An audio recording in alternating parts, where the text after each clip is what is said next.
तस्वीरें हम आपको नई बस्ती से दिखा रहे हैं। नई बस्ती ट्रेडर एसोसिएशन जो है आज एक बार फिर से जो है धरना प्रदर्शन कर रहा है, विरोध प्रदर्शन कर रहा है। जिस तरह से यहाँ पर डेवलपमेंटल वर्क किए जा रहे हैं, यहाँ पर अमृतसर कटरा एक्सप्रेस वे जो है उसका निर्माण किया जा रहा है और उसी एक कॉरिडोर की बात करें, एक कॉरिडोर जो है एयरपोर्ट की तरफ, तो दूसरा जो है यहाँ की तरफ गांधीनगर की तरफ जो बीसी रोड है इसकी तरफ निकाला जाएगा। और इसी बीच में जो है कुछ दुकानें जो हैं यहाँ पर बीच में आ रही हैं और दुकानों के बदले जो है यहाँ के ट्रेडर्स का कहना है कि दुकानों के बदले जो है दुकानें दी जाएं, लेकिन इनको मात्र 40,000, 50,000, 60,000 जो है वो कंपनसेशन के रूप में दिया जा रहा है। आइए जाने की कोशिश करते हैं सर, जिस तरह से विकास के नाम पर जो है दुकानें तोड़ी जा रही हैं, क्या मुख्य मांग है आपकी? आज मैं बहुत मायूस हूँ। मुझे एडमिनिस्ट्रेशन से हमेशा आशा रहती है कि लोगों की बेहतरी के लिए काम करेंगे। यहाँ पे सबकी पढ़ाई अच्छी है, KS है, IS है, लेकिन ये लोगों को बर्बाद करके अगर ऐसी पढ़ाई करनी है तो इससे अनपढ़ता ही अच्छी है। इस भारतवर्ष में जो डेमोक्रेटिक सेटअप है इस पे लोगों को बसाया जाता है, लोगों की बात सुनी जाती है, ना कि लोगों की आवाज़ दबाई जाती है। हम चाहते हैं कि ये जो दुकानें हैं सरकार द्वारा बसाई गई हैं 1964 से, और आज अगर नौबत आ गई है फ्लाईओवर बनाने के लिए, बनाइए, लेकिन उनको रिहेबिटेट कीजिए। 19 वर्ष बाद वैसे भी हक बन जाता है। इनको बसे तो 70 साल हो गए हैं। मुझे नहीं लगता कि कौन से ऐसे लोग हैं जो यहाँ गवर्नर साहब को प्रोजेक्ट कर रहे हैं कि यहाँ पे ये दुकानें तोड़नी है। एक छोटी सी बात है, दिल का घटाना बताना है कि भाई मैंने इनका काम करना है, मैं इसलिए यहाँ पे गवर्नर लगा हूँ, इसलिए मैं यहाँ चीफ सेक्रेटरी लगा हूँ, इसलिए मैं DC हूँ, इसलिए मैं डिवकाम हूँ। ये नहीं कि मैंने इनको बर्बाद करना है कि इनके बच्चे बद्दुआएं दें, इनके माँ बाप भूख से तड़पते हुए मरे और ये खुद सुसाइड या जहर खाएं। क्या आप चाहते हैं यहाँ पर फ्लाईओवर बनना चाहिए? फ्लाईओवर बने, विकास के आड़े नहीं हम चाहते, लेकिन लोगों का जो चला चलाया कारोबार है, ये कोई छन्नी या गंगयाल, ये अपने गांधीनगर नहीं है, ये एक नई बस्ती, विस्थापित नई बस्ती है। यहाँ से पाकिस्तान से उजले लोगों को, भारतीय लोगों को भारत सरकार ने यहाँ बसाया था ढाई मरले में। इनके पास रोजगार नहीं था, इनको रोजगार के रूप में यहाँ पे ये छोटे छोटे दुकानें बना के दी। आज उनको अगर तोड़ने की बात है, हम चाहते हैं कि वो दुकानें तोड़ें, फ्लाईओवर बनाएं, लेकिन उससे पहले हमें बसाएं।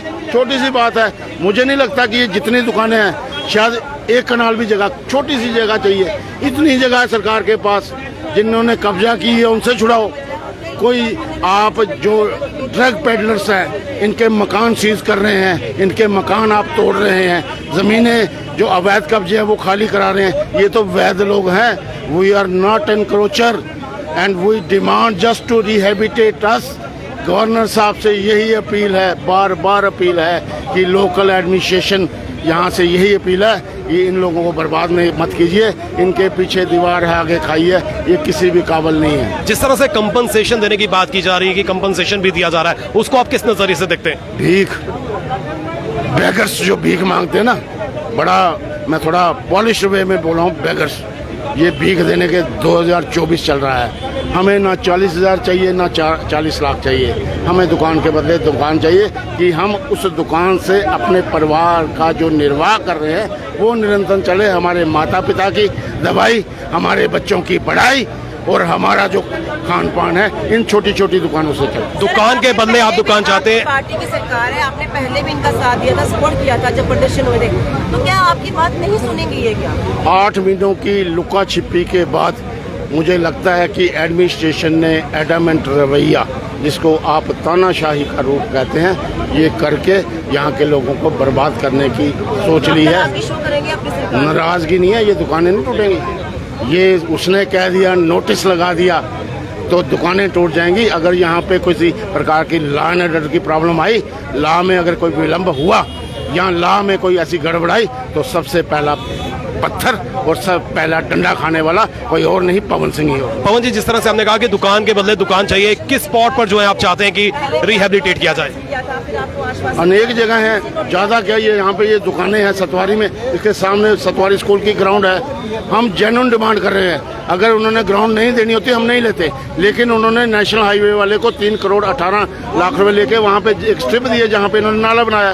हमारी भी छोटी सी फरियाद है कि वहाँ पे एक छोटी सी स्ट्रिप हमें काट दीजिए, तो अगर उसके बड़ी सरकार बिल्कुल गरीब हो चुकी है, एडमिनिस्ट्रेशन बिल्कुल गरीब होती है, हम लोगों से पैसे पकड़ के किसी से उधार लेके उनको पैसे भी देंगे, कृपाएं तोड़ने से पहले हमें दिया है। कितने लोग जो है इफेक्टेड हो रहे हैं? 39 दुकानदार हैं, उनके यहाँ पे दुकान पे काम करने वाले कम से कम लगभग 200 परिवार बिल्कुल उजड़ जाएंगे। तो आप देख सकते हैं कि जिस तरह से यहाँ पर बार बार जो है प्रशासन के सामने मांग उठाई गई कि इन लोगों की तरफ जो है विशेष ध्यान दिया जाए, लेकिन अब जिस तरह से नोटिस भी लगा दिया गया तो ये लोग जो है मजबूरी में जो है अब सड़कों की तरफ रुख कर रहे हैं, सड़कों में जो है उतर आए हैं, विरोध प्रदर्शन कर रहे हैं और बार बार अपील कर रहे हैं कि उन्हें दुकानों के बदले जो है दुकानें दी जाएं। जिस तरह से लंबे समय से जो है ये अपने परिवार का पेट जो है इन्हीं दुकानों से जो है भर रहे हैं, और अब जिस तरह से गवर्नमेंट जो है विकास के नाम पर जो है इन्हें उजाड़ने जा रही है तो कहीं ना कहीं जो है ये अपने आप को ठगा सा महसूस कर रहे हैं।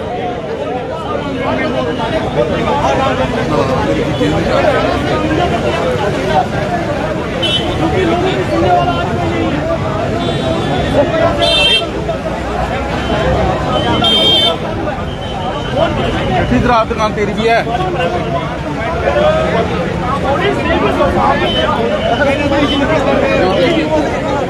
चलिए कुछ और लोगों से जानने की कोशिश करते हैं। सर, जिस तरह से यहाँ पर जो है विकास के नाम पर आपको नोटिस भी दे दिया गया कि अपनी दुकानें खाली करें, क्या कहना चाहते हैं आप?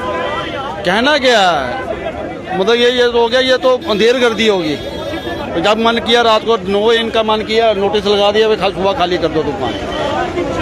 ये तो कल को तो ये तो वो हो गया कि जबरदस्त, मतलब कि लोगों को बेकार करना है, उनको मारना है, मारने वाला काम कर रहे हैं बस। सरकार से क्या मांग करते हैं आप? सरकार से यही मांग की थी जो सरकार ने हमें खुद जो इनके जो बड़े बड़े लीडर हैं उन्होंने हमें आश्वासन दिया था इलेक्शन से पहले कि पहले तो आपकी दुकानें जाएंगी नहीं, अगर जाएंगी इनकी दुकानें के बदले आपको दुकानें मिलेंगी, फिर आपकी दुकानें जाएंगी। तो अब क्या किया जा रहा है? अब जो जीत गए हैं इनको सेंटर में भेज दिया, अब इनकी आवाजें चेंज होंगी है। अब ये कहते हैं आपको जो जैसे होता है आप ऐसे कर लो। ये भी बहुत बड़ी बात है कि आपको 40-50 हज़ार रुपये हम दे रहे हैं। अब मैं कहता हूँ कि जो ऊपर बैठे हुए हैं उनके बाल बच्चे नहीं है। एक आदमी अगर नौकरी करता है, जो नौकरी करने वाले आदमी को 10 साल नौकरी करने के बाद उसको क्या हुआ जगदम जब तेरी नौकरी चलेगी, मैं देखता हूँ फिर ये क्या करते हैं, इनको कैसा महसूस होता है। अपने मंत्री जी ने तो आप लोगों ने वोट दिए हैं, अब कहाँ गया झूल किशोर, कहाँ गया, अब कहाँ गया मंत्री? वोट लेने के लिए आ गए हैं बस, अब बचाओ ना इनको। यहाँ पे ये नहीं है कि एक कम से कम इन दुकानों पे 5,000 फैमिली 5,000 आदमी पड़ रहा है। किसी ने लोन लिया, किसी ने कुछ किया, किसी ने कुछ किया, कहाँ से बाल बच्चे हम अपने पालेंगे?